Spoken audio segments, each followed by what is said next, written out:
எல்லாரும் வேதத்தை திறந்து கொள்ளுங்கள்.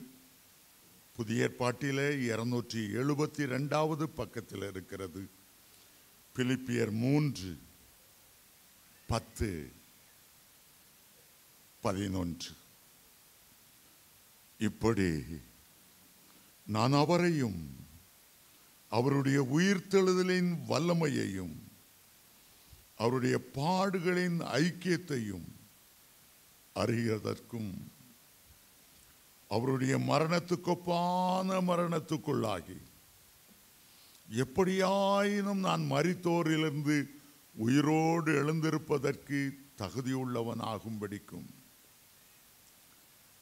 அவருக்காக எல்லாவற்றையும் நஷ்டமென்று விட்டேன், குப்பையுமாக எண்ணுகிறேன். மீண்டும் வாசிக்கிறேன். இப்படி நான் அவரையும் அவருடைய உயிர்த்தெழுதலின் வல்லமையையும் அவருடைய பாடுகளின் ஐக்கியத்தையும் அறிகிறதற்கும் அவருடைய மரணத்துக்கொப்பான மரணத்துக்குள்ளாகி எப்படியாயினும் நான் மரித்தோரிலிருந்து உயிரோடு எழுந்திருப்பதற்கு தகுதியாகும்படிக்கும் அவருக்காக எல்லாவற்றையும் நஷ்டமென்று விட்டேன், குப்பையுமாக எண்ணுகிறேன். இந்த ஈஸ்டர் கொண்டாட்டத்துக்கு அப்பால் உயிர்த்தெழுந்த இயேசுவினால் நமக்கு கிடைக்கிற சந்தோஷத்துக்கு அப்பால் ஒரு பெரிய ரகசியம் ஒன்று இருக்கிறது. பண்டிகை தேவனுடைய ராஜ்யம் புசிப்பும் குடிப்பும் அல்ல, அது நீதியும் சமாதானமும் பரிசுத்தாவினால் உண்டாகிற ஒரு பெரிய சந்தோஷமாய் இருக்கிறது. உலக பிரகாரமான சந்தோஷம் அல்ல, பரிசுத்தாவியால் உண்டாகிற, இயேசுவை பரிசுத்தாவினால நிரப்பினவர் இந்த உயிர்த்தெழுந்த காலை வேளையிலும் கூட நம்மை ஆவியால் நிரப்பும் போது நமக்கு கிடைக்கிற சந்தோஷம்தான் பெரிய சந்தோஷம். ஆகவே இந்த வசனத்தில் அப்போஸ்தலனாகிய பவுல் சொல்லுகிறார், இந்த ஈஸ்டர் பண்டிகை என்று, இந்த உயிர்த்தெழுந்த நாள் பண்டிகை என்று ஒன்றை நான் அறிந்து கொள்ள விரும்புகிறேன். என்ன அறிய விரும்புகிறார்? அவருடைய உயிர்த்தெழுதலின் வல்லமையை நான் அறியணும். அவருடைய உயிர்த்தெழுந்த வல்லமையை நான் அறியணும். இயேசு கிறிஸ்துவின் மேல் ஒரு பலத்த வல்லமை, உயிர்த்தெழுந்த வல்லமை இறங்கி கல்லறையிலே அடக்கம் பண்ணப்பட்டவராய் அரிமத்தானாகிய ஊரானாகிய யோசேப்பும் நிக்கோதேமும் ஏறக்குறைய 14 அடி நீளமுள்ள ஒரு துணியிலே அவரை கடத்தி அவர் மேல் அந்த துணியை வைத்து சுற்றி அந்த கல்லறையில் இறங்கின ஒரு வல்லமை, அந்த உயிர்த்தெழுந்த வல்லமையை நான் அறியணும். இரண்டாவது சொல்லுகிறார், அந்த உயிர்த்தெழுந்த வல்லமை நான் அறிகிறது மட்டுமல்ல, எப்படி ஆயிலும் அந்த வல்லமையினால் மரித்தோரிலிருந்து நான் உயிரோடு எழுந்திருக்க தகுதி உள்ளவனாய் மாறணும். அதுதான் இந்த உயிர்த்தெழுந்த பண்டிகையின் நோக்கம். முதலாவது இயேசுவை உயிரோடு எழுப்பின வல்லமை, அந்த வல்லமை நான் அறியணும், அதை அறியணும். இரண்டாவது, அந்த வல்லமை என் மேல இறங்கணும். ஒருவேளை நான் மரித்து இருந்தால் அந்த வல்லமை என்னை உயிரோடு எழுப்பணும். இல்லாவிட்டால் கிறிஸ்துவனுடைய வருகை இருக்கும் என்றால் உயிரோடு இருக்கிற என் மேல அந்த உயிர்த்தெழுந்த வல்லமை இறங்கும் போது ஒரே வினாடியில் என்னுடைய அழிவுக்குள்ள சரீரம் அழியாமை மாறி நான் மரித்தோரிலிருந்து உயிரோடு எழுந்திருக்கும். ரெண்டு நோக்கம். அதற்காக அவர் எந்த தியாகமும் செய்ய ஆயத்தமா இருந்தார். இந்த ரெண்டும் என் வாழ்க்கையில் வரணும். என்ன விலைக்கிறேன் செலுத்த நினைத்தார். எல்லாவற்றையும் நான் நஷ்டம் என்று விட்டேன். எல்லாவற்றையும் நான் குப்பையுமாக எண்ணுகிறேன். என் மேல அந்த வல்லமை இறங்கி இருக்கணும். என்ன தியாகம் செய்தாலும் பரவாயில்ல, எவ்வளவு நாள் உபவாசம் இருந்தாலும் பரவாயில்ல, இயேசுவினுடைய உயிர்த்தெழுந்த வல்லமையை நாரியணும். உலகத்தில் பல வல்லமைகளே இருக்கின்றது. எல்லா வல்லமையிலும் ஒரு பெரிய வல்லமை, மேற்கொள்ளுகிற வல்லமை உயிர்த்தெழுதலின் வல்லமை தான். அதுக்கு ஈடு இணையான வல்லமை ஒன்றுமே கிடையாது. இயற்கையில் பல வல்லமைகள் உண்டு. மின்சாரத்துக்கு ஒரு வல்லமை உண்டு. சுனாமி பெருங்காற்று வீசும்போது அதற்கு ஒரு வல்லமை பார்க்கிறோம். மின்னலுக்கு ஒரு வல்லமை, இடி முழக்கத்துக்கு ஒரு வல்லமை, எத்தனையோ வல்லமை. உலகத்தார் நினைக்கிறார்கள் அணுகுண்டின் வல்லமைதான் உலகத்தில் பெரிய வல்லமை என்று. இல்லை தேவனுடைய பிள்ளைகளே, அணுகுண்டுவின் வல்லமையை பார்க்கிலும் மேலான ஒரு வல்லமை இயேசு கிறிஸ்துவினுடைய உயிர்த்தெழுதலின் வல்லமை. ஹல்லேலூயா. கிறிஸ்தவ மார்க்கத்தின் முதுகெலும்பு என்று உண்டென்றால், கிறிஸ்துவ மார்க்கத்தில் ஒரு அஸ்திபாரம் உண்டென்றால் அது கிறிஸ்துவினுடைய உயிர்த்தெழுந்த வல்லமை தான். ஆகவே அப்போஸ்தலனாகிய பவுல் 1 கொரிந்தியர் 15:17 சொல்லுகிறார், இயேசு மட்டும் உயிரோடு எழுந்திராவிட்டால் எங்களுடைய விசுவாசம் விருதா, எங்களுடைய பிரயாசம் விருதா, இயேசுவை குறித்து சுவிசேஷத்தை அறிவிப்பது விருதா. உயிர்த்தெழுதலின் வல்லமையை ஒருவன் அறியாமல் போனால் அவன் கிறிஸ்தவனாய் இருந்தும் பிரயோஜனம் இல்லை. பிரயோஜனம் இல்லை. ஏண்டா அவ்வளவு வல்லமைகள் பூமியில் இருக்கிறது. மந்திரவாதி சொல்லுகிறான், என் கீழே 10 குட்டி சைத்தான்கள் இருக்காங்க, நான் ஏவுனா அந்த வல்லமை போய் அவங்கள அடிக்கும், கை கால் விழுந்து போகும். பிசாசுக்கு ஒரு வல்லமை இருக்கிறது, சாத்தானுக்கு ஒரு வல்லமை இருக்கிறது. உலகத்தின் ராஜ்யங்களை காண்பித்து விழுந்து என்னை பணிந்து கொண்டால் எல்லாவற்றையும் நான் உனக்கு தருவேன். அவனுக்கு ஒரு வல்லமை இருக்கிறது, பாதாளத்துக்கு ஒரு வல்லமை இருக்கிறது. ஆனால் எல்லா வல்லமையிலும் பெரிய வல்லமை மாம்சமான சரீரத்துக்குள்ளே பரிசுத்த ஆவியானவர் இறங்கி உயிர்ப்பிக்கிற வல்லமைதான் உயிர்த்தெழுந்த வல்லமை. இயேசுவை கல்லறையிலிருந்து உயிரோடு எழுப்பினது யார்? சீஷர்கள் தூக்கி கொண்டு போய்விட்டார்களா? தேவதூதர்கள் இறங்கி இயேசுவை உயிரோடு எழுப்பி விட்டார்களா? இயேசுவை உயிரோடு எழுப்பினது யார்? அவர் தாமாகவே உயிரோடு எழுந்து விட்டாரா? ரோமர் 8:11 சொல்லுகிறது, கிறிஸ்துவை மரித்தோரிலிருந்து எழுப்பின ஆவியானவர். ஆவியானவர் தான் இயேசுவை மரித்தோரிலிருந்து எழுந்திருக்க பண்ணினவர். ஆகவே இந்த வேதவசனம் சொல்லுகிறது, அந்த ஆவியானவர் உங்களுடைய சரீரத்திலே வாசம் பண்ணுவார் என்றால் சாவுக்கு ஏதுவான உங்களுடைய சரீரத்தையும் அவர் உயிர்ப்பிப்பார். இந்த உயிர்த்தெழுந்த காலை வேளையிலே ஆண்டவருடைய உயிர்த்தெழுந்த வல்லமை உங்களுடைய மேல இறங்கும்படி நான் ஜெபத்தோடு இருக்கிறேன். சாவுக்கு ஏதுவான சரீரத்தை அது உயிர்ப்பிக்கும்படியாக நான் நிற்கிறேன். பலவீனமான உங்களுடைய சரீரத்தை, சோர்வுற்ற உங்களுடைய சரீரத்தை அதே ஆவியானவர் உங்களில் இறங்கி நிரப்புவார். அந்த ஆவியானவர் உங்களில் வாசமாயிருந்தால் அந்த உயிர்த்தெழுந்த வல்லமை இன்றைக்கு நாம் அறிந்து கொள்ள போகிறோம். அதை 3 பாகமாய் பிரித்து நான் பேச விரும்புகிறேன்.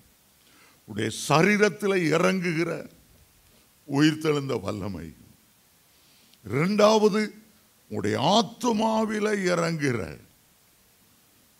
உயிர்த்தெழுந்த வல்லமை, உடைய ஆவியில இறங்குகிற உயிர்த்தெழுந்த வல்லமை. இந்த செய்தியை கேட்டுக்கொண்டிருக்கும் போதே அருமையான தேவ ஜனமே, உங்கள் ஒவ்வொரு மேலும் அந்த உயிர்த்தெழுந்த வல்லமை இறங்க வேண்டும். அதுதான் ஈஸ்டர் பண்டிகையினுடைய சாராம்சம். அதுதான் உயிர்த்தெழுந்த நாளை ஆசரிக்கிறதில் உள்ள வல்லமை. பரிசுத்த ஆவியானவருடைய வல்லமை நம்மில இறங்காம என்ன கோழி பிரியாணி சாப்பிடணும்னு நினைத்தாலும், என்ன பலகாரங்கள் ஈஸ்டர் செய்தாலும் அதில் ஒரு பிரயோஜனமும் இல்லை. இன்னைக்கு காலையில் ஒரு மூப்பர் எங்களுடைய வீட்டுக்கு வந்தார். சுட சுட சுட பிரியாணி எடுத்துகிட்டு வந்தார். 40 நாளாக வெஜிடேரியன் சாப்பிட்டு சாப்பிட்டு சாப்பிட்டு தொய்ந்து போனோம். எப்படா ஈஸ்டர் வரோன்னு காத்துட்டு இருந்தோம். என் மனைவி அழகான பிரியாணி சுட சுட கொண்டுருக்கிறேன் பிரதர். பாவம் 40 நாள் காத்திருக்கிறார். பரிசுத்தாவி இறங்குவதற்காகவா? இல்லை, பிரியாணி சாப்பிடுவதற்கு, நான் வெஜிடேரியன் சாப்பிடுவதற்காக. ஆமென், ஹல்லேலூயா. ஈஸ்டர் பண்டிகை ஒரு சந்தோஷமான ஒரு பண்டிகை. காரணம் என்னவென்றால், உலகத்தில் அத்தனை கோடி கோடி மக்கள் வாழ்ந்தவங்க ஆதாம் ஏவாள் காலத்தில் அவ்வளோ பேர் கல்லறை மூடி கிடக்கும்போது, இந்தியாவில் பிறந்து வளர்ந்த புத்தர் கிமு 483ஆம் ஆண்டு மரித்து அவர் கல்லறை இன்னும் நேபாள தேசத்தில் இருக்கிறது. சவுதிக்கு போனால் முகமது நபியுடைய கல்லறை கிபி 632 ஆண்டு மரித்தார். இன்னைக்கும் அவருடைய கல்லறை மெக்காவில் இருக்கிறது. அவருடைய கல்லறையை பார்க்கலாம். ஆபிரகாம் அருமையான முற்பிதா, இஸ்ரவேலருக்கும் யூதருக்கும் கிறிஸ்தவர்களுக்கும். ஆனால் அவருடைய கல்லறை மக்பேலா குகையில் எப்ரோனில் இன்னும் அப்படியே இருக்கு, மூடின வண்ணமாய் இருக்கிறது. மகாத்மா காந்திக்கு ஒரு கல்லறை குஜராத்தில் ராஜ்கோட் என்ற இடத்துல, அவருக்கு அவருடைய சரீரத்துக்கு ஒரு நல்ல கல்லறை. அதுபோல முகமது அரசர் ஒருவர் ஷாஜகான், இந்தியாவில் அவருடைய மனைவி மரித்த போது தாஜ்மஹால் ஒரு பெரிய கல்லறை, ஒரு கல்லறை சின்னம்தான் தாஜ்மஹால் மூடி கிடக்கிறது. மெரினா பீச்சுக்கு போனால் ஒரு காலத்தில் தமிழக முதல்வராக இருந்த அறிஞர் அண்ணா, அங்கே அவருக்கு ஒரு கல்லறை. அதில் எழுதியிருக்கிறது, எதையும் தாங்கும் இருதயம். இங்கே பெருந்தூக்கமாய் தூங்கி கொண்டிருக்கிறது. நிறைய கல்லறைகள் மூடி இருக்கும் போது இயேசு கிறிஸ்து உயிரோடு எழுந்தார். அவருடைய கல்லறை திறந்திருக்கிறது. அவர் இங்கே இல்லை, உயிரோடு எழுந்து விட்டார். ஆமென், ஹல்லேலூயா. ஈஸ்டர் என்ற வார்த்தை எஸ்தருங்க இசித்தார்ங்கிற வார்த்தையிலிருந்து வரல. உயிரோடு இருக்கிறார் என்னுடைய ஆண்டவர். ஹல்லேலூயா. ஆகவே சந்தோஷத்தோடு நாம் பாட முடியும். மற்ற தெய்வங்களை போல அல்ல, தத்துவ ஞானிகளை போல அல்ல, மத சாபகர்களை போல அல்ல. எல்லா தெய்வங்களுக்கும் என்னுடைய ஆண்டவருக்கு ஒரு பெரிய வித்தியாசம் உண்டு. இயேசு எனக்காக மரித்தார், எனக்காக அடக்கம் பண்ணப்பட்டார், எனக்காக உயிரோடு எழுந்தார். அவர் இன்றைக்கும் ஜீவிக்கிறார். இன்றைக்கும் என்னுடைய ஜெபத்தை கேட்கிறார். இன்றைக்கும் அவருடைய உயிர்த்தெழுந்த வல்லமையால் என்னை நிரம்பி வழியே செய்கிறார். என்னுடைய பலவீனம் நீங்கி போகிறது, என்னுடைய சோர்வுகள் நீங்கி போகிறது. ஓ யூத ராஜசிங்கம் உயிரோடு எழுந்தார். மரித்த அவர் இனி மரிப்பதில்லை, இனி மரிப்பதில்லை. கைகளை தட்டி எல்லாரும் உற்சாகமாய் பாட போகிறோம். ராஜசிங்கம் உயிர்த்தெழுந்தா, உயிர்த்தெழுந்தா, நரகை ஜெயித்தெழுந்தா. ராஜசிங்கம் உயிர்த்தெழுந்தா, உயிர்த்தெழுந்தா, நரகை ஜெயித்தெழுந்தா. யூத ராஜசிங்கம் உயிர்த்தெழுந்தா. வேதாலங்கரங்கள் ஓடிடவே, ஓடிடவே, முருகி வாடிடவே. யூத ராஜசிங்கம் உயிர்த்தெழுந்தா, உயிர்த்தெழுந்தா, நரகை ஜெயித்தெழுந்தா. யூத ராஜசிங்கம் உயிர்த்தெழுந்தா. வானத்தின் சேனைகள் துதி துதித்திடவே துதித்திடவே பரனை துதித்திடவே வானத்தின் சேனைகள் துதித்திடவே துதித்திடவே பரனை துதித்திடவே யூத ராஜசிங்கம் உயிர்த்தெழுந்தா உயிர்த்தெழுந்தா நரகை ஜெயித்தெழுந்தா யூத ராஜசிங்கம் உயிர்த்தெழுந்தா மரணத்தின் சங்கிலிகள் தேறிப்பட்டன தேறிப்பட்டன நொடியில் மூடிப்பட்டன மரணத்தின் சங்கிலிகள் தேறிப்பட்டன தேறிப்பட்டன நொடியில் நூறிப்பட்டன யூத ராஜசிங்கம் உயிர்த்தெழுந்தா உயிர்த்தெழுந்தா நரகை ஜெயித்தெழுந்தா யூத ராஜசிங்கம் உயிர்த்தெழுந்தா எழுந்தார் என்ற தோனி எங்கும் கேட்குதே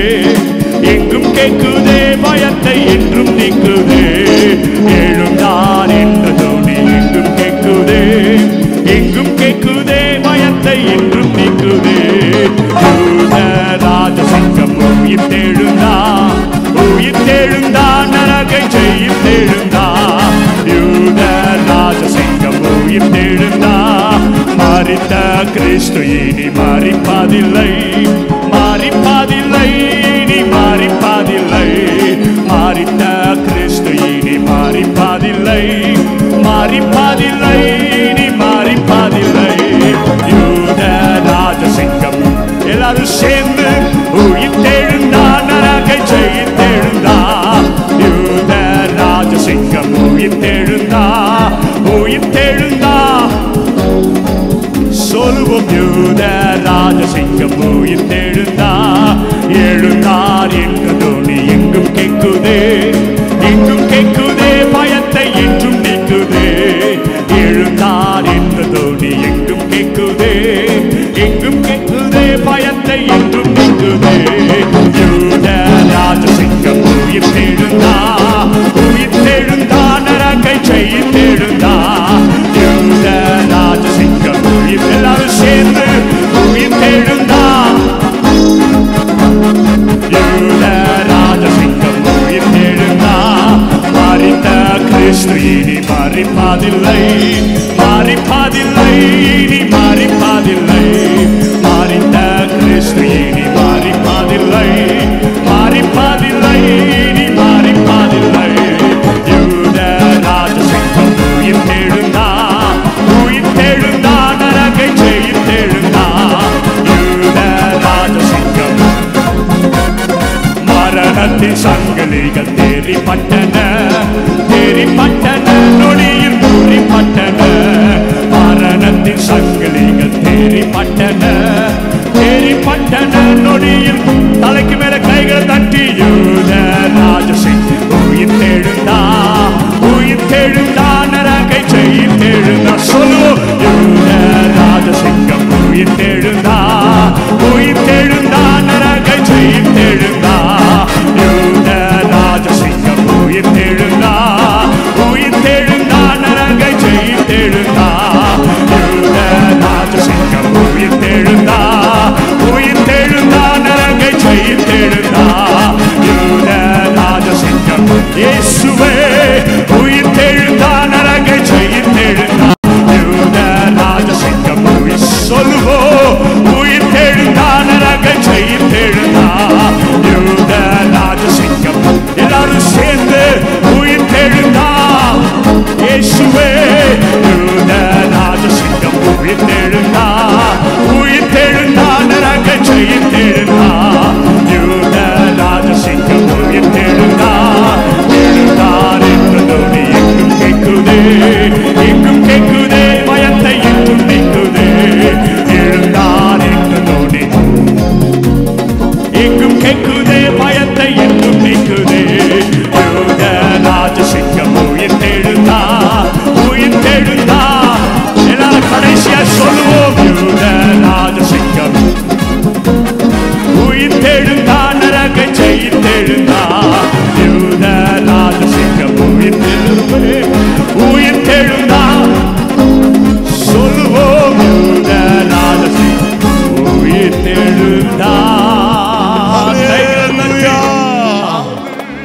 அவருடைய உயிர்த்தெழுந்த வல்லமை இந்த காலை வேளையில ஒவ்வொரு மேலும் இறங்குவதாக, சரீரங்களை உயிர்ப்பிப்பதாக, குடும்ப வாழ்க்கையை உயிர்ப்பிப்பதாக, தேவ சமாதானத்தை கொண்டு வருவதாக, ஒவ்வொரு வீட்டையும் அவருடைய மகிமையின் வல்லமை நிரப்புவதாக.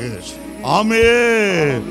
அந்த உயிர்த்தெழுந்த மகிமையின் ராஜாவுக்கு உங்களுடைய உள்ளத்தை திறந்து கொடுங்க.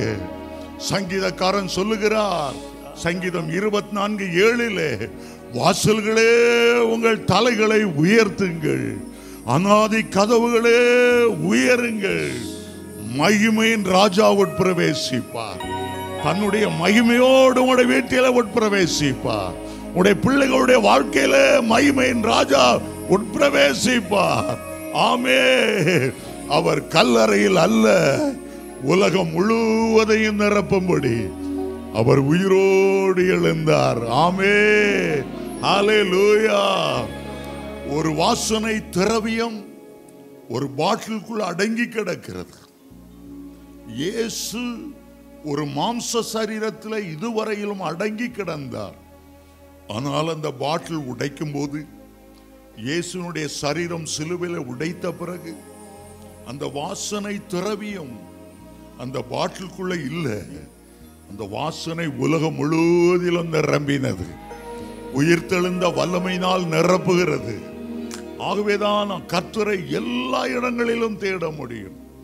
சமாரிய ஸ்திரியை பார்த்து சொன்னார், ஆண்டவர் எருசலேமில மட்டுமல்ல, சமாரியாவில மட்டுமல்ல, உலகமெங்கும் அவரை தேடுகிற காலங்கள் வருகிறது. எல்லா இடங்களிலும் அவர் நிறைந்திருக்கும்படி, எல்லாவற்றையும் எல்லாவற்றாலும் நிரப்பும்படி அவர் உயிர்த்தெழுந்த வல்லமையினால நிரம்பி இருக்கிறார். ஆமென். ஹல்லேலூயா. ஒரு சம்பவத்தை படித்து எனக்கு ரொம்ப ஆச்சரியமா இருந்தது. ஈஸ்டர் தினம் அன்று ஒரு போதக சபையில பேசும்படியாக அப்போதான் பிரசங்க பீடத்தில் எழும்பினார் சில போலீஸ் அதிகாரிகள். அது கம்யூனிஸ்ட் தேசமாயிருந்தபடியால் அந்த ஈஸ்டர் ஆராதனையை தடை பண்ணி அவரை கைது செய்து கொண்டு வரும்படி வெளியில வந்து நின்றார்கள். உள்ளே ஆள் அனுப்பினார்கள். போதகரே, போலீஸ் ஸ்டேஷனுக்கு வாரும்.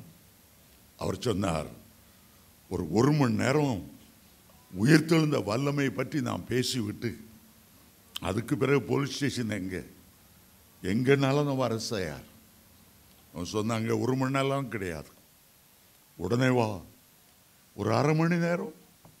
இன்னைக்கு எங்களுக்கு ஒரு சந்தோஷமான நாள்.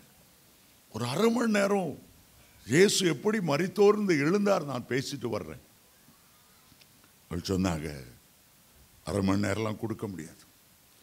இவர் எவ்வளோ கெஞ்சி 10 நிமிஷம் 5 நிமிஷம் ஒன்றுக்கும் சம்மதிக்கல. கடைசி அந்த போதர் சொன்னார், 3 வார்த்தை, அதோடு நான் நிறுத்தி கொள்றேன். அதுக்கு பிறகு என்னை கைது செய்யுங்க, சிறையில் அடைங்க, பரவாயில்ல. 3 வார்த்தை, 3 வார்த்தை. உங்க சரின்னு சொன்னாங்க.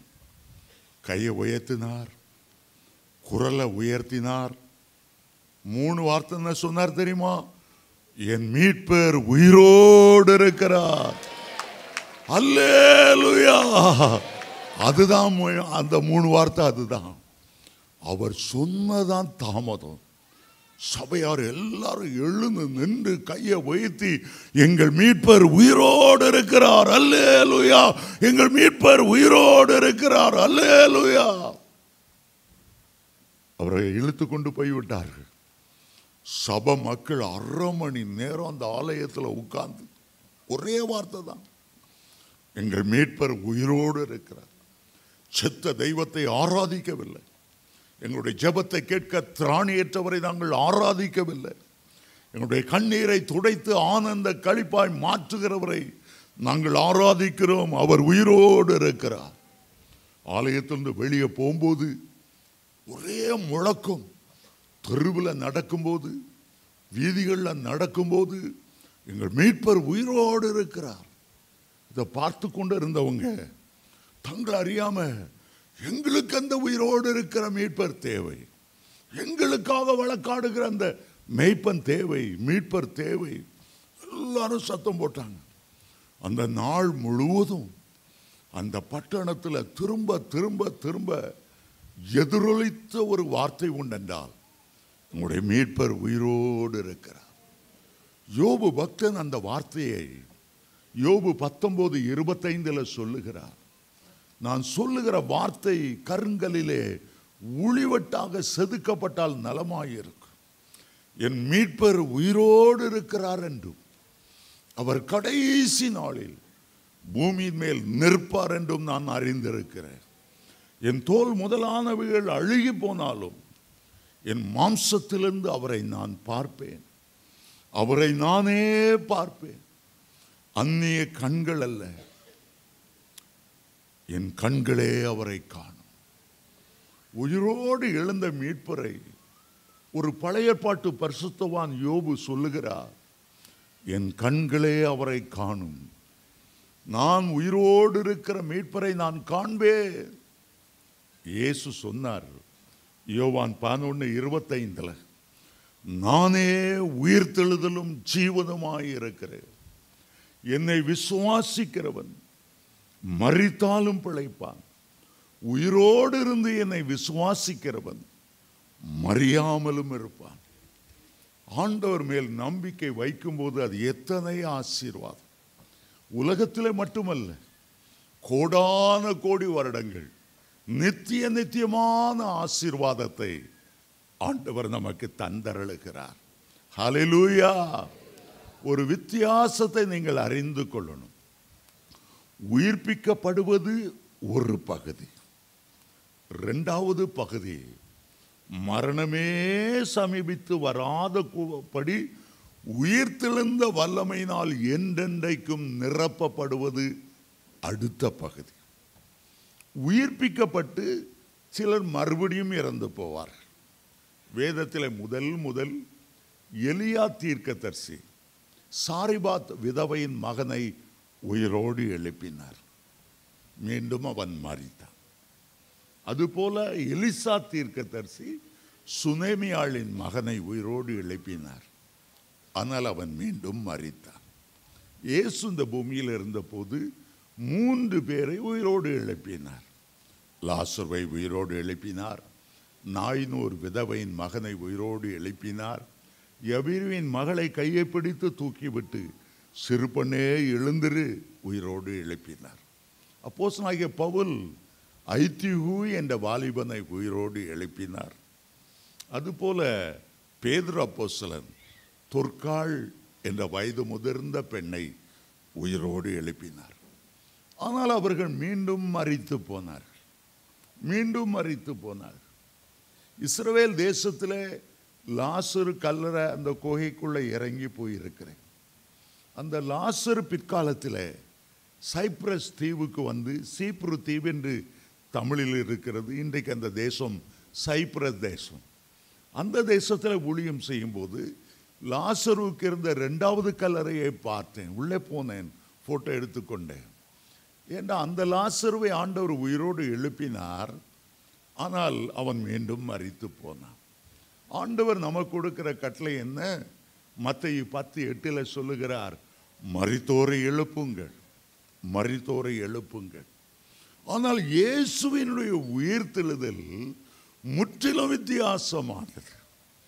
அவர் சரீர பிரகாரமாய் உயிரோடு எழும்பவில்லை. அவர் உயிர்த்தெழுந்த வல்லமையினால் இனி மரிக்கவே முடியாத ஒரு அற்புதமான ஆவிக்குரிய சரீரத்தோடு, மறுரூபமாக்கப்பட்ட ஒரு சரீரத்தோடு, எல்லா இடங்களிலும் ஒரே நேரத்தில் பிரசன்னமாய் இருக்கக்கூடிய ஒரு சரீரத்தோடு உயிரோடு எழுந்தார். அந்த சரீரம் மீண்டும் மரிப்பதில்லை. ஹல்லேலூயா, ஹல்லேலூயா. அந்த சரீரத்துக்குள்ளே பிரவேசிக்கிற ஒரு வல்லமையின் பெயர் நித்திய ஜீவனின் வல்லமை. ஆகவே யோவான் 3:16 ஆண்டவர் சொன்னார், என்னை விசுவாசிக்கிறவனும் அவன் கெட்டு போகாமல் நித்திய ஜீவனை அடையும்படிக்கு அவரை தந்தருளி இவ்வளவாய் உலகத்திலே அன்பு கூர்ந்தார். அருமையான தேவனுடைய பிள்ளைகளே, அந்த உயிர்த்தெழுதலின் வல்லமைக்காகத்தான் நாம் காத்து கொண்டிருக்கிறோம். கிறிஸ்து வரும்போது அந்த உயிர்த்தெழுந்தல வல்லமை கர்த்தருடைய பிள்ளைகள் மேல் பலமாயிரும்.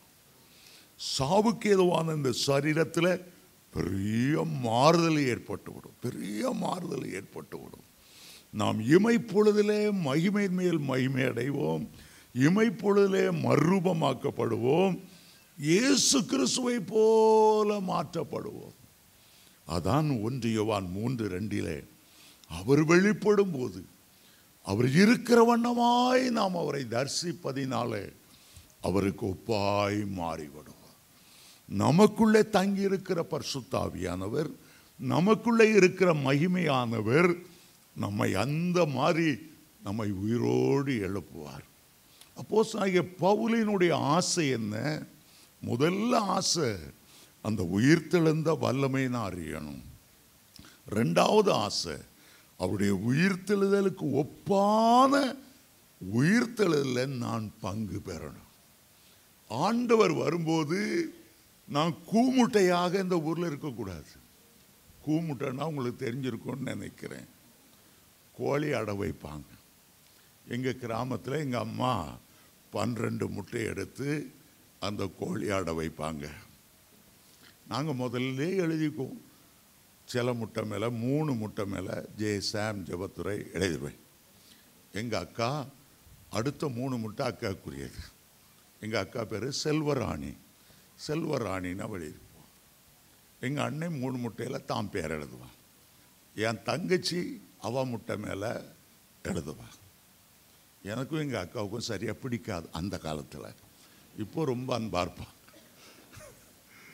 பணம் வேணா எங்கள் அக்காட்ட தான் போவேன். ஏன்னா அவள் பெரிய பணக்காரி, நல்ல அக்கா. ஆனால் சின்னதில் எங்களுக்கு பிடிக்காது. ஆனாலும் நான் என்ன செய்கிறது, ராத்திரி நேரத்தில் எல்லாம் தூங்கின பிறகு அவள் பேர் எழுதியிருக்கிற முட்டையை மாத்திரம் தள்ளி வச்சிடுறது. சில நேரம் பக்கத்தில் தள்ளி வச்சா தாய்க்கோழி மூக்கை நீட்டி அப்படியே இந்த முட்டையை இழுத்து தான் சட்டிக்குள்ள வச்சுக்கிறோம். அப்போ அது பொரிக்கும். எனக்கு என்ன ஆசை, பொரிக்கப்படாதுன்னு ஆசை. சாம் ஜோத்தர் இது அழகாக பொரித்து ரொம்ப பியூட்டிஃபுல் கோழி குஞ்சு வரணும். எங்கள் அக்கா முட்டை பொரிக்கக்கூடாது. ரொம்ப தூரத்தில் தள்ளி வச்சிடுறது. காலையில் எங்கள் அக்கா எழும்புறக்குள்ள கிடுக்கிடுன்னு முட்டை எடுத்து, ஏன்னா அவள் பாப்பா தான் முட்டை பக்கத்தில் நல்ல கோழியோடைய வெப்பம் வருதா. கடைசியில் என்ன ஆகும், என் முட்டையெல்லாம் அழகாக பொரிச்சிடும். எங்கள் அண்ணன் முட்டையும் பொரிச்சிடும், தங்கச்சி முட்டையும் பொரிச்சிடும். எங்கள் அக்கா முட்டை 3 கூ முட்டையாக அழுகி போய் குஞ்சே வராது. குஞ்சே வராது. அந்த முட்டை எப்போதும் செட்டைகளுக்குள்ளே இருக்கணும். தேவனுடைய பிள்ளைகள் எப்போதும் ஆவியானவருடைய செட்டைகளுக்குள்ளே இருந்தால் தான் அந்த குஞ்சு பொரிக்கிற நாளில் மறுரூபமாக்கப்படுகிற நாளில் நம்ம மறுரூபமாக்கப்படுவோம். அப்போஸ்தலனாகிய பவுலுடைய ஆசை என்ன? ஆண்டவர் வரும்போது நான் டியூப்லைட்டாக, கெட்டு போன டியூப்லைட்டாக இருக்கக்கூடாது. கறி பிடிச்சி போய் போட்டால் பக்குன்னு எரிமே தவிர ஒழுங்க எரியாது. நான் கூமுட்டை மாதிரி இருக்கக்கூடாது. கெட்டுப்போன விதையை போல இருக்கக்கூடாது. முளை தழும்பி புதிய மேனியோடு வளருகிற ஒரு செடியை போல இருக்கணும். ஆகவே தான் எப்படியாவது அவருடைய உயிர்த்தெழுதல் நாளில் நாம் பங்கு பெறணும். பூமியில் வாழ்ந்து இவ்வளவு செய்தி கேட்டு இவ்வளவு அபிஷேகத்தால் நிரம்பி வருகையில் கைவிடப்பட்டு போகிற ஒரு நிலைமை எனக்கு வரக்கூடாது. உயிர்த்தெழுந்த வல்லமை அறியணும். அதோடு இல்லை, நான் உயிர்த்தெழுதுவதற்கு தகுதியாகும்படிக்கு எல்லாவற்றையும் நஷ்டம் என்று விட்டேன். எல்லாவற்றையும் நான் குப்பையுமாக எண்ணுகிறேன். அப்படியானால் அந்த உயிர்த்தெழுதின் வல்லமை எவ்வளவு பெரிய வல்லமை! அருமையான தேவனுடைய பிள்ளைகளே, இந்த உலகத்தின் நியதி ஒரே தரம் மரிப்பதும் பின்பு நியாய தீர்ப்பு அடைவதும் மனுஷருக்கு நியமித்திருக்கு. உலக மக்களுக்கு என்ன நியமித்திருக்கிறது? ஒரே தரம் மரிப்பது, பிறகு நியாய தீர்ப்பு போய் நிற்பது. ஆனால் தேவனுடைய பிள்ளைகளுக்கு மறுரூபமாக்கப்படுவது நியமிக்கப்பட்டிருக்கிறது. பரலோக மகிழ்ச்சியில பங்கு பெறுவதற்கு நியமிக்கப்பட்டிருக்கிறது. பாவிகளைப் போல நாம் நியாயம் தீர்க்கப்படுவதில்லை. ரோமர் 8:1 சொல்லுகிறது, கிறிஸ்து இயேசுவுக்கு உட்பட்டவர்களாய் இருந்து அவருடைய ஆவியினால வழி நடத்துகிறவர்களுக்கு ஆவிக்கு நியாய தீர்ப்பு இல்லை, ஆக்கினை தீர்ப்பு இல்லை. நமக்கு ஆக்கினை தீர்ப்பா இல்லை.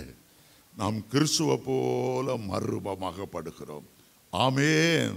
ஹல்லேலூயா, ஹல்லேலூயா. அருமையான தேவனுடைய பிள்ளைகளே, இன்றைக்கு அதற்கு நாம் தகுதி உள்ளவர்களாக மாற. உயிர்த்தெழுதல் எப்படி இருக்கும்? 1 கொரிந்தியர் 15 முழுவதையும் வாசிச்சு பாருங்க. ஒரு தேவனுடைய பிள்ளை நாம் அடக்கம் பண்ண கொண்டு போகும்போது ஒரு உயிர்த்தெழுதலின் நம்பிக்கையோடு தான் அடக்கம் பண்ண போகிறோம். இந்துக்கள் கொண்டு போய் எரிக்கலாம், இஸ்லாமியர் கொண்டு போய் புதைக்கலாம். அவனுடைய தேவனுடைய பிள்ளைகள் ஒரு உயிர்த்தெழுதலை நம்பிக்கையோடு விதைக்கிறோம், விதைக்கிறோம், விதைக்கிறோம். நாம் எரிப்பதில்லை, நாம் புதைப்பதில்லை. அடக்கம் பண்ணுகிறோம் என்று சொல்வது ஒரு தவறான ஒரு வார்த்தை. ஒரு விவசாயி விதைகளை கொண்டு விதைக்கும் போது ஒரு நம்பிக்கையோடு விதைக்க போகிறான். நான் விதைத்திருக்கிற இந்த விதை ஒரு நாள் முளைத்தெழும், அழிவுள்ளதாய் விதைக்கப்படும். 1 கொரிந்தியர் 15:42-43 வாசியுங்கள். அழிவுள்ளதாய் விதைக்கப்படும், அழிவில்லாததாய் எழுந்திருக்கும். கனவீனமுள்ளதாய் விதைக்கப்படும், கனமுள்ளதாய் எழுந்திருக்கும். பலவீனமுள்ளதாய் விதைக்கப்படும், பலனுள்ளதாய் எழுந்திருக்கும். ஜென்ம சரீரம் விதைக்கப்படும், ஆவிக்குரிய சரீரம் எழுந்திருக்கும். அதுதான் உயிர்த்தெழுதல், அதுதான் உயிர்த்தெழுந்த வல்லமை. அப்படித்தான் இயேசு கிறிஸ்து உயிரோடு எழுந்தார். ஹல்லேலூயா, ஹல்லேலூயா. சரி, இந்த 3 குறிப்பை நான் வேகமாய் சொல்ல விரும்புகிறேன். முதலாவது, நம்முடைய சரீரத்தை அவர் உயிர்ப்பிப்பார். நம்முடைய சரீரம் மண்ணால் ஆனது. நம்முடைய சரீரம் ஜென்ம சரீரம். நம்முடைய சரீரம் ஆதாம் ஏவாளிடத்திலிருந்து தலைமுறை தலைமுறையாய் எத்தனையோ தகப்பன்மார் தாய்மார் தாண்டி நமக்கு வந்திருக்கிறது. சாவுக்கு எதுவான ஒரு சரீரம் இது. ஜென்ம சரீரம், இது பாவ சரீரம். இந்த சரீரத்தின் ஒவ்வொரு அணுக்களும் பாவ சந்தோஷத்துக்காக இயங்கக்கூடிய ஒரு சரீரம்.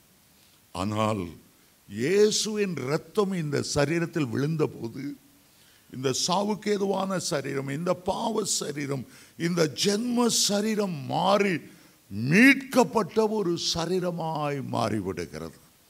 நம்முடைய சரீரம் இயேசுவின் இரத்தத்தால் கிரயத்துக்கு மீட்கப்பட்ட சரீரமாய் மாறிவிடுகிறது.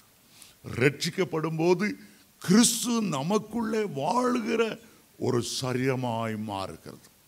கொலோசியர் 1:27 சொல்லுகிறது, கிறிஸ்துவானவர் உங்களுக்குள் வாசம் பண்ணுகிறார். அந்த சரீரமாய் மாறுகிறது. பரிசுத்த ஆவியானவர் உங்களில் இறங்கி வரும்போது உடைய சரீரத்தை முதல் காரியம் தம்முடைய ஆலயமாய் மாற்றுகிறார். 1 கொரிந்தியர் 3:16, 1 கொரிந்தியர் 6:19, 2 கொரிந்தியர் 6:16 உடைய சரீரமானது நீங்கள் தேவனால் பெற்றும் தேவனுடைய ஆவியானவர் தங்கி இருக்கிற ஆலயமாய் இருக்கிறது, வாசஸ்தலமாய் இருக்கிறது என்று அறியாதிருக்கிறீர்களா? எதற்காக பரலோகத்தின் பரிசுத்த ஆவியானவர் இந்த சரீரத்தில் வந்து வாசம் பண்ணணும்? பரலோகம் கொள்ளாதவர், வானாதி வானம் கொள்ளாதவர், ஒரு பெரிய கிருபை. அவர் வந்து மனுஷரின் மத்தியிலே தேவனுடைய வாசஸ்தலம் இருக்கிறதே நமக்குள்ளே தங்கி இருக்கிறார். தங்கி இருப்பதின் ஒரே நோக்கம் நம்முடைய சரீரத்திலே அவருடைய உயிர்த்தெழுந்த வல்லமையை வெளிப்படுத்தும்படியாகத்தான் தங்கி இருக்கிறார். ஆகவேதான் ரோமர் 8:11 சொல்லுகிறது, கிறிஸ்துவை மரித்தோர் என்று எழுப்பினவர் உங்களில் வாசமாயிருந்தால், கிறிஸ்துவை மரித்தோர் என்று எழுப்பினவர் தம்முடைய ஆவியினாலே சாவுக்கு ஏதுவான உடைய சரீரத்தையும் உயிர்ப்பிப்பார். மறுரூபமாக்குவார், மகிமை அடைய செய்வார். அந்த பெரிய நோக்கத்தோடு தான் மகிமையின் ஆவியானவர் உங்களுடைய சரீரத்தில் இறங்கி வந்து தங்கி இருக்கிறார். ஆகவேதான் அந்த மகிமையின் பொக்கிஷத்தை இந்த மண் பாண்டங்களிலே பெற்றிருக்கிறோம் என்று 2 கொரிந்தியர் 4:7 சொல்கிறது. இது வெறும் மண் பாண்டம், இது உடைந்து போகிற மண் பாண்டம், இது களிமண். நாம் களிமண் என்று நினைவு கூறுகிறார். இந்த ஒரு சாதாரண களிமண்ணுக்குள்ளே பரலோக ராஜாதி ராஜா வந்து வாசம் பண்ணுகிறார் என்றால், உங்களை உயிர்த்தெழுந்த வல்லமையால் நிரப்புவதற்கும், கர்த்தருடைய வருகையிலே உங்களை மறுரூபம் அடைய செய்வதற்கும், மகிமையின் மேல் மகிமையடைந்து கர்த்தரை நோக்கி கடந்து செல்வதற்குமே ஆவியானவர் உங்களுக்குள்ளே வந்து தங்கி இருக்கிறார். ஆமென், ஹல்லேலூயா. 1 பேதுரு 3:18 சொல்லுகிறது, இயேசு மாம்சத்திலே கொலையுண்டு ஆவியிலே உயிர்ப்பிக்கப்பட்டார். மாம்சத்திலே அவர் கொலையுண்டார், சிலுவையில் அறையப்பட்டார், முள்முடி சூட்டப்பட்டார். ஆனால் ஆவியானவர் உயிர்ப்பிக்கிற ஆவியானவர் உயிர்ப்பிக்கிறவர். வேதத்தில் திரும்ப திரும்ப திரும்ப வாசிக்கிறோம். மாம்சம் ஒன்றுக்கும் உதவாது, ஆவியே உயிர்ப்பிக்கிறார். அதைத்தான் 2 கொரிந்தியர் 3:6 வாசிக்கிறோம், யோவான் 6:63 வாசிக்கிறோம். அருமையான தேவனுடைய பிள்ளைகளே, உங்களுடைய சரீரத்திலும் அந்த ஆவியானவர் இறங்கட்டும். ஆபிரகாமுக்கு 100 வயது முதற் குழந்தை பிறக்கும்போது, ஈசாக்கு பிறக்கும்போது, காரணம் அந்த சரீரத்தை ஆவியானவர் உயர்ப்பித்தார். சாராள் கற்பம் செத்து போயிருந்தது. அவளும் பிள்ளை பெறக்கூடிய சக்தி இல்லாதவளாக இருந்தாள். ஸ்திரீகளுக்குரிய வழிபாடு அவளுக்கு நின்று போயிற்று. ஆனாலும் கர்த்தருடைய ஆவியானவர் இறங்கின போது அவள் குழந்தை பெறுவதற்கு அந்த உயிர்த்தெழுந்த வல்லமை ஆபிரகாமுக்கும் ஈசாக்குக்கும் உதவியாயிருந்தது.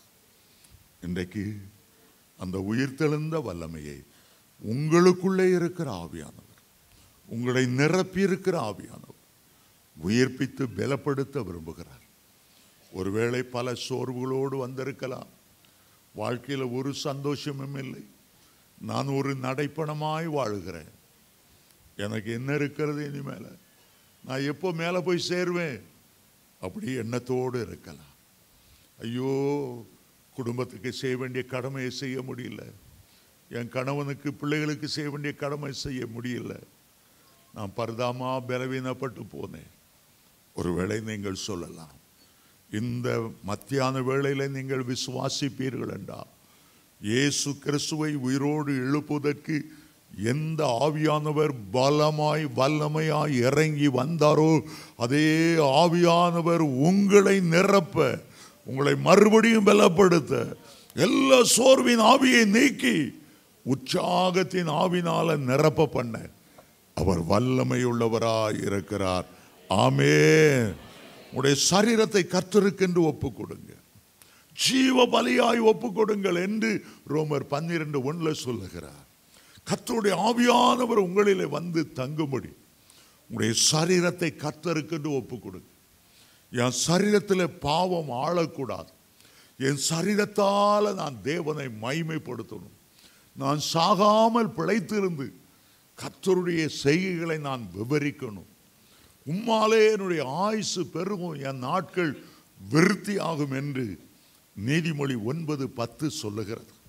ஆகவே இன்றைக்கு பரிசுத்த ஆவியானவர் பலமாய் உங்க மேல இறங்கும்படி, இனி உங்களுடைய சரீரம் இயேசுவின் இரத்தத்தால் மூடப்பட்ட ஒரு சரீரமாக, கண்மலையின் வெடிப்பிலே தங்கி இருக்கிற ஒரு சரீரமாக, உன்னதமானவர் வாசம் பண்ணுகிற பரிசுத்த ஸ்தலத்திலே கர்த்தரோடு வாசம் பண்ணுகிற ஒரு சரீரமாக இருக்கட்டும். இரண்டாவதாக, உடைய சரீரத்தை மட்டுமல்ல, உடைய ஆத்துமாவை உயிர்ப்பித்தார். முதலில் மரிப்பது மனிதனுடைய சரீரம் அல்ல, முதலில் மரிப்பது அவனுடைய ஆத்துமா. ஆதாம் ஏவாள் பாவம் செய்தபோது முதலாவது அவர்களுக்குள்ளே மரித்தது அவருடைய ஆத்துமா. தேவனை காண முடியவில்லை, தேவனுடைய பிரசன்னத்தை உணர முடியவில்லை, தேவன் எங்கேயோ தூரமாய் போய்விட்டது போல. காரணம், அவருடைய ஆத்துமா மரித்து போனது. சரீரம் 930 வருஷங்கள் வாழ்ந்து அதுக்கு பிறகுதான் மரித்தது. நீ புசிக்கிற நாளிலே சாகவே சாவாய். அந்த நாளில் அவனுடைய சரீரம் சாகவில்லை. பாவத்தின் சம்பளம் மரணம் என்று ரோமர் 6:23 சொல்லுகிறதே. பாவம் செய்கிற ஆத்துமா சாகவே சாகும். எசேக்கியேல் 18:20 சொல்லுகிறதே. முதலில் ஆத்துமாதான் மரிக்கிறது. ஆகவே ஆண்டவர் நம்முடைய சரீரத்தை உயிர்ப்பிப்பதற்கு முன்பாக நம்முடைய ஆத்துமாவை உயிர்ப்பிக்கிறார். அதே அப்போஸ்தலனாகிய பவுல் எழுதும்போது எபேசியர் 2:1 சொல்லுகிறார், அக்கிரமங்களினாலும் பாவங்களினாலும் மரித்தவர்களாயிருந்த உங்களை அவர் உயிர்ப்பிப்பார். அக்கிரமங்களிலும் பாவங்களிலும் மரித்தவர்களாயிருந்த உங்களை ஆண்டவர் உயிர்ப்பிப்பார். நம்முடைய ஆத்துமா எதினால் மரிக்கிறது? அக்கிரமங்களினாலும் பாவங்களினாலும் மரிக்கிறது. ஆண்டவர் சிலுவையில் இரத்தம் சிந்தினது எதற்காக? அக்கிரமங்களில் மரித்தவர்களை உயிர்ப்பிப்பதற்காக. ஆகவேதான் ஏசாயா 53:11 சொல்லுகிறது, அந்த ஆத்துமாவை அவர் உயிர்ப்பிப்பார். தன்னுடைய ஆத்துமாவை மரணத்தில் ஊற்றி அக்கிரமக்காரரில் ஒருவராய் எண்ணப்பட்டு அநேகருக்காக அவர் ரத்தம் சிந்தினபடியால் அந்த ஆத்துமாவை அவர் உயிர்ப்பிக்க வல்லமையுள்ளவர். அருமையான தேவனுடைய பிள்ளைகளே, ஒருவேளை இன்றைக்கு எனக்கு சில பாவத்திலிருந்து விடுதலை இல்லை, சில பாவ பழக்க வழக்கங்கள் ஒரு சர்ப்பத்தை போல என்னை தொடர்ந்து வருகிறது என்று உங்க ஆத்துமாவில் இயேசுவுடைய இரத்தமும் விழட்டும், பரிசுத்த ஆவியின் அக்கினியும் விழட்டும். இந்த ரெண்டும் தான் தொடர்ந்து வருகிற பாவ பழக்க வழக்கங்கள் மேல் ஒரு தேவனுடைய பிள்ளைக்கு விடுதலை கொடுக்கக்கூடியது. அநேகர் வெளியே பார்க்கிறதுக்கு உயிருள்ளவங்களை பார்க்கிறது போல இருக்கலாம். நல்லா 3 வேளை மூக்கு பிடிக்க சாப்பிடலாம், நல்லா அழகாக ட்ரெஸ் பண்ணி அப்படியே ஆலயத்துக்கு போகலாம், அப்படியே ஆஃபீஸ் போகலாம், அழகான கார் ஓடிட்டு போகலாம். ஆனால் ஆண்டவர் முகத்தை பார்க்கிறவர் அல்ல. எவ்வளோ சம்பாதிக்கா, என்ன கார் வாங்கியிருக்கா, உன் வீடு எவ்வளோ பெரிய வீடு, அதை பார்க்கிறவர் அல்ல. உன்னுடைய உள்ளத்தை பார்க்கிறவர். உள்ளம் வாழ்கிறதா? உன்னுடைய உள்ளத்திலே உயிர்த்தெழுந்த வல்லமை இருக்கிறதா? உன்னுடைய ஆத்துமா வாழ்கிறதா? சர்தை சபை ஆண்டவர் பார்த்தார், கண்ணீரோடு சொன்னார். வெளிப்படுத்தல் 3:1 நீ உயிருள்ளவன் என்று பெயர் கொண்டும் நீ செத்தவனாய் இருக்கிறாய். நீ உயிருள்ளவன் என்று பெயர் கொண்டும் நீ செத்தவனாய் இருக்கிறாய். தேவ பிள்ளைகளே, இந்த காலை வேளையிலும் ஆண்டவருடைய இரத்தம் உங்கள் மேல் விழட்டும், உங்களுடைய ஆத்துமாக்களை உயிர்ப்பிக்கட்டும், உங்களுடைய ஆத்துமாக்களை கழுவட்டும். 3வதாக சரீரத்தை உயிர்ப்பிக்கிறவர். நம்முடைய ஆத்துமா மண்ணோடு மண்ணாய் ஒட்டி கிடந்ததை அவருடைய இரத்தத்தை ஊற்றி உயிர்ப்பிக்கிறவர். நம்முடைய ஆவியையும் கூட அவர் உயிர்ப்பிக்கிறார். நீதிமொழி 15:13 சொல்லுகிறது, சிலருடைய ஆவி முறிந்து போன ஆவி, மனோ துக்கத்தினாலே ஆவி முறிந்து போகும். மனோ துக்கத்தினாலே ஆவி முறிந்து போகும். எங்களுடைய குடும்பத்தில் ஒரு சாபம் இருந்தது. என்ன சாபம் தெரியுமா? என்னுடைய தகப்பனாரால் வந்த சாபம். அவர் வாலிப வயதிலே ஒரு பெண்ணை மிக விரும்பினார். நர்ஸாய் இருந்தவர்கள் அவளை தான் திருமணம் செய்து கொள்ளுவேன் என்று ஒத்த காலம் நின்றார். ஆனால் எங்க பாட்டிக்கு எங்க அப்பாவுடைய அம்மாவுக்கு அது பிரியமில்லை. கண்ணீரோடு சொன்னார்கள், நம்முடைய சொந்தத்தில் ஒரு பெண் வைத்திருக்கிறேன், அவளை கட்டணும்மா. நான் அந்த பெண் வீட்டாருக்கு வாக்கு கொடுத்து விட்டேன். நீ சொல்லுகிறதை என்னால் ஏற்றுக்கொள்ளவே முடியாது. அதனால் எங்களுடைய தகப்பனார், நான் அந்த பெண்ணுக்கு வாக்கு கொடுத்து விட்டேன், அதை மாற மாட்டேன். திருமணம் நடந்தது. என்னுடைய பாட்டி திருமணத்துக்கு வரவே இல்லை. மனம் உடைந்து ஒரு மூலையில் உட்கார்ந்து அழ ஆரம்பித்தார்கள். இரவும் பகலும் அழுதார். அழுது அழுது அழுது அழுது பிறகு ஊமையாய் மாறிவிட்டார். பிறகு அழுது அழுது பைத்தியமாய் மாறிவிட்டார். மரண பரியந்தம் ஒரு வார்த்தை பேசவில்லை. அவனுடைய வாய் பேசாமல் இருந்தாலும் ஒரு சாபமாக என் தகப்பனாருக்கு அது வந்தது. சரியாக 10 மாதம்தான் வாழ்ந்தார். பிரசவத்தில் அந்த பெண் மரித்து போனாள். குழந்தை பெற்றுவிட்டாள். குழந்தை வளர்க்க வேண்டிய கடமை எங்க அப்பாவுக்கு, வளர்க்க முடியவில்லை. எலும்பும் தோலுமாய் அந்த குழந்தை வந்து கொண்டு இருந்தது. பலரிடம் பல வளர்த்து தாருங்கள், ஒருவரும் வளர்க்க முன் வரவில்லை. பயங்கரமான சாபம். அதனால என்னுடைய தகப்பனாரும் மனம் உடைந்து போயிருந்தார். அவருடைய தாயாரும் மனமுடைந்து சோர்வினால ஆவி முறிந்து போன ஒரு நிலைமை இருந்தது. வேதத்தில் வாசிக்கிறோம், யோசேப்பை தகப்பனிடத்திலிருந்து பிரித்து கொண்டு போய் குழியிலே போட்டு கடைசியில் எகிப்திலே விற்று போட்ட பிறகு யாக்கோபு அழுது கொண்டே இருந்தார். அவருடைய வாழ்க்கையில துக்கம், அவருடைய வாழ்க்கையில சந்தோஷம் இல்லை. ஆனால் ஒரு நாள் வந்தது, என்னுடைய தகப்பனார் என் ஆண்டவருக்கு தன்னுடைய வாழ்க்கையை ஒப்பு கொடுத்த ஒரு நாள். அந்த நாள்ல இருந்து அந்த சாபத்தில் ஒரு திருப்பம் உண்டானது. அதுக்கு பிறகு முதல் மனைவி இறந்து 15 வருஷங்கள் அழுது அழுது மன ஆவியிலே தொய்ந்து போயிருந்த அவர் திரும்ப திருமணம் செய்தார். அதன் மூலமாகத்தான் சாம் ஜெபத்ரா ஒரு ஆசீர்வாதமாய் வெளிவருவதற்கு ஏதுவாக இருந்தது. கைகளை தட்டி ஆண்டவருக்கு நன்றி செலுத்துவோம். கைகளை தட்டி ஆண்டவருக்கு நன்றி செலுத்துவோம். மனம் முறிந்து போயிருந்தா யாக்கோபு ஒரு நாள் கேள்விப்பட்டார், உன் மகன் உயிரோடு இருக்கிறார், எகிப்துக்கு முழுவதற்கும் அதிபதியாய் இருக்கிறார், தானியம் வாங்குவதற்கு திரளான ஜனங்கள் உன்னுடைய மகனிடத்தில் போய் கையேந்தி இருக்கிறார்கள். அப்படியா, என் மகன் உயிரோடு இருக்கிறானா? அவன் மரித்து போனான். ஒரு துஷ்ட மிருகம் அவனை பீறி போட்டது, அவனை நான் காண்பதில்லை என்று எண்ணிக்கொண்டிருந்தான். இப்போது பார்த்தால் யோசேப்பு எகிப்திலிருந்து அனுப்பின ரதங்கள், குதிரைகள், வண்டிகள், தின்பண்டங்கள், பலகாரங்கள் வண்டி வண்டியா அமெரிக்காவில் இருந்து இறங்கினது போல அவ்வளோ திங்ஸ் வந்து இறங்கி இருக்கிறது. அதை பார்த்ததும் அவனுடைய ஆவி உயிர்ப்பிக்கப்பட்டது என்று ஆதியாகமம் 45ஆம் அதிகாரம் 26ஆம் 27ஆம் வசனம் சொல்லுகிறது.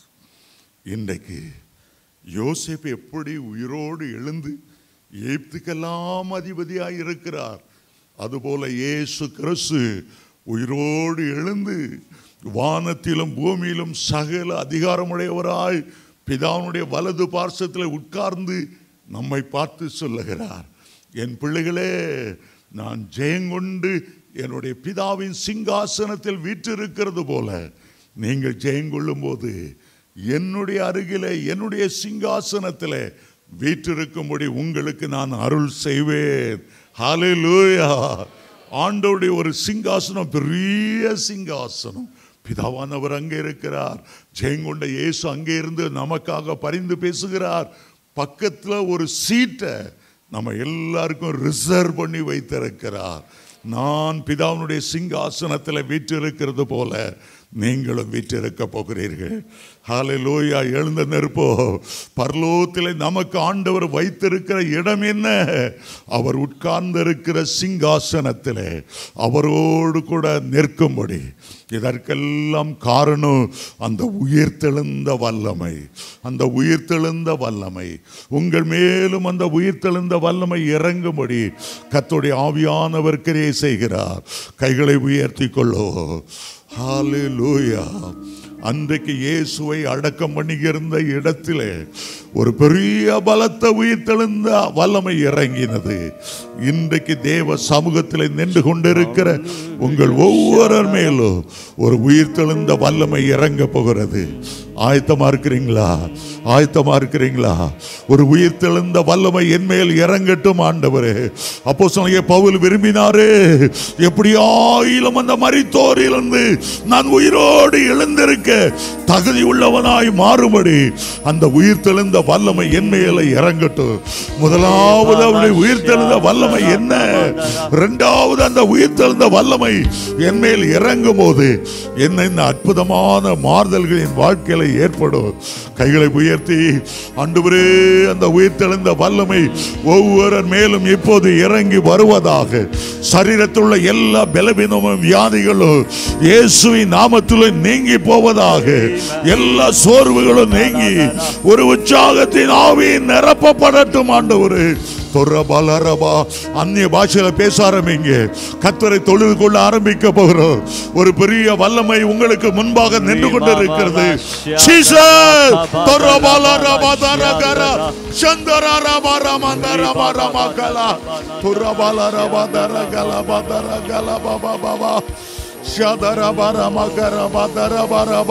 உயிர்த்தெழுந்த வல்லமை பெற்றுக்கொள் தேவனுடைய பிள்ளையே.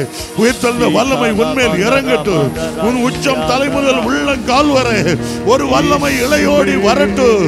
அது தேவாதி தேவனுடைய வல்லமை. அது ராஜாதி ராஜாவுடைய வல்லமை. மரித்தோரை உயிரோடு எழுப்புகிற வல்லமை. அது ஒரு அபிஷேகத்தின் வல்லமை. கையில தட்டி கையில தட்டி கர்த்தருடைய ஆவியானவர் இறங்குவாராக. பலமாய் பலமாய் வல்லமையாய் வல்லமையாய் கர்த்தருடைய ஆவியானவர் ஒவ்வொரு மேலும் இறங்கி வருவீராக. சாவுக்கு ஏதுவான சரீரத்தை உயிர்ப்பிக்கிற வல்லமை இறங்கி வருவதாக. ஒவ்வொரு நரம்புகள், ஒவ்வொரு எலும்புகள், ஒவ்வொரு தசை நார்கள், ஓ கர்த்தருடைய மகிமை மகிமை இறங்கி வருவதாக. ஆளுகை செய்வேன் இயேசுவோடு ஆச்சரியமான வலது பக்கத்தில். ஆளுகை செய்வேன் இயேசுவோடு ஆச்சரியமான வலது பக்கத்தில்.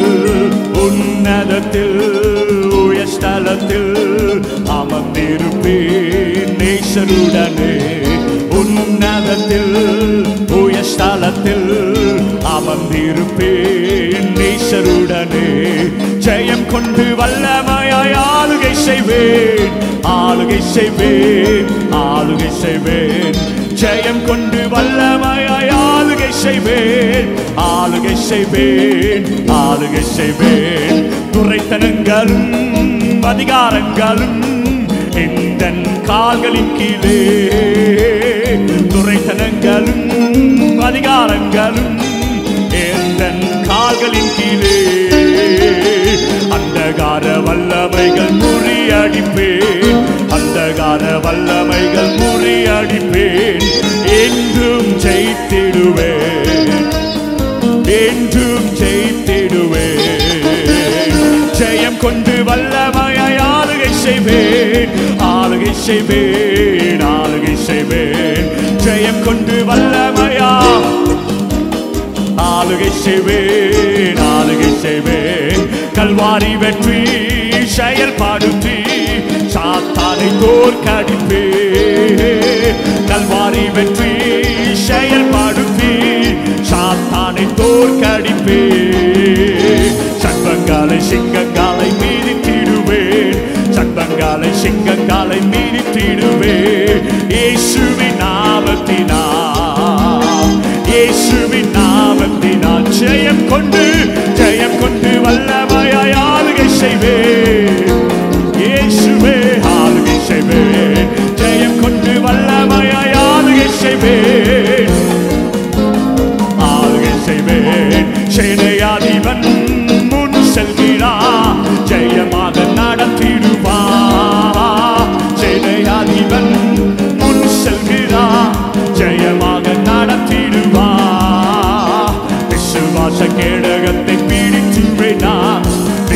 விசுவாச கேடகத்தை பிடித்துமே நான் முன்னோக்கி முன் செல்லுவேன், முன்னோக்கி முன் செல்லுவேன். ஜெயம் கொண்டு வல்லமையாய் ஆளுகை செய்வேன், ஓ ஆளுகை செய்வேன். ஜெயம் கொண்டு வல்லமையாய் ஆளுகை செய்வேன், ஆளுகை செய்வேன், ஆளுகை செய்வேன். இவ்வுலகத்தின் பாடுகளெல்லாம் சீக்கிரம் மறைந்திடுமே, இவ்வுலகத்தின் பாடுகளெல்லாம் சீக்கிரம் மறைந்திடுமே. கவலை இல்லையே கண்ணீரும் இல்லையே, கவலை இல்லையே கண்ணீரும் இல்லையே. நேசரின் முகம் காணுவேன், நேசரின் முகம் காணுவேன். ஜெயம் கொண்டு வல்லமையாய் ஆளுகை செய்வேன், ஆளுகை செய்வேன், ஆளுகை செய்வேன். ஜெயம் கொண்டு வல்லமையாய் ஆளுகை செய்வேன், ஆளுகை செய்வேன், ஆளுகை செய்வேன். ஜெயம் கொண்டு வல்லமையாய் ஆளுகை செய்வேன், ஆளுகை செய்வேன், ஆளுகை செய்வேன். ஜெயம் கொண்டு வல்லமையாய் ஆளுகை சொல்லுவோம். ஜெயம் கொண்டு வல்லமையா சிங்காசனத்துல இயேசுவோடு ஜெயம் கொண்டு வல்லமையா. கைகளை தட்டி சொல்லுவோம். ஜெயம் கொண்டு வல்லமையா. உன் ஆவி ஆத்துமா சரீரங்களை கர்த்தர் ஜெயத்தோடு உயிர்ப்பிக்கிறார். உன் சரீரங்களை உயிர்ப்பிக்கிறவர், உன் ஆவியை உயிர்ப்பிக்கிறவர், உன்னுடைய ஆத்துமாவை உயிர்ப்பிக்கிறவர். உயிர்த்தெழுந்த வல்லமை. கைகளை தட்டி உன் சரீரம் உயிரடைகிறது, உன்னுடைய ஆத்துமா உயிரடைகிறது, உன்னுடைய ஆவி உயிரடைகிறது.